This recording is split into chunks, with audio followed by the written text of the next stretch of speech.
So yun nga no, what's up sa inyo, kamusta mga kaibigan? At gumising na nga ang pinakapoging tao sa mundo, aray ko!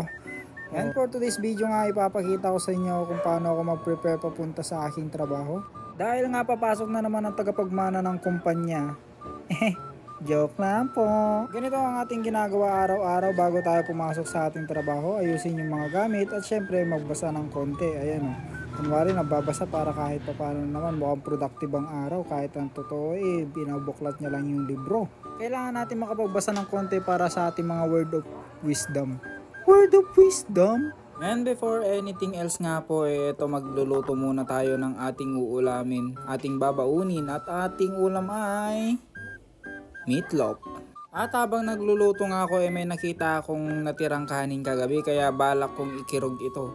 Kirog? In Tagalog nga mga brother and sister, ito yung tinatawag nating sinangag. Pero dahil pogi yung nagluluto, tatawagin natin itong sinigenggeng.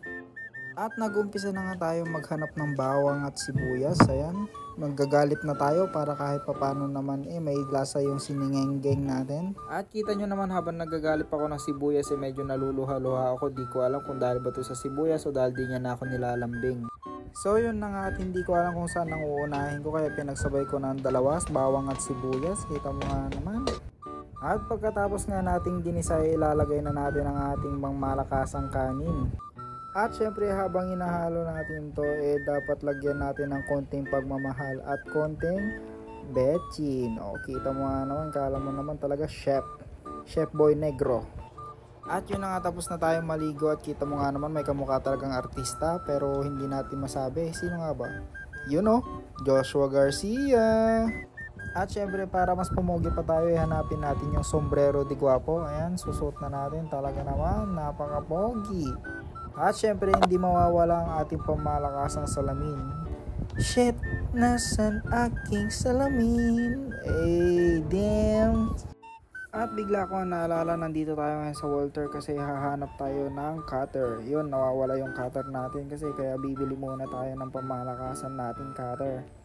Para bago tayo pumasok makahanap na tayo ng cutter at makabalik na tayo sa ating trabaho. So yun na nga, kakahanap ko, nakabili na ako at 45 pesos. Sulit na to guys. At ayun na nga, nandito na tayo sa ating work.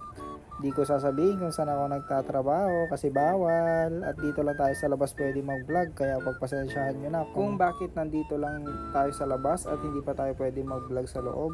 At ayun na nga, bago tayo pumasok ayusin muna natin ang ating buhok para talaga namang mukhang Joshua Garcia ang datingan natin yan. Tito mo nga naman, tumitingin pa lang, tumitingala.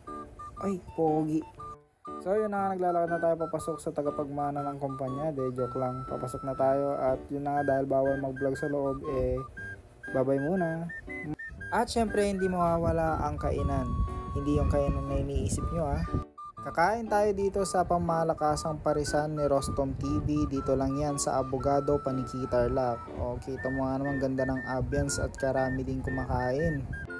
At masarap kumain dito at mabait pa ang mga tao, lalong lalo na sa itong si George ok.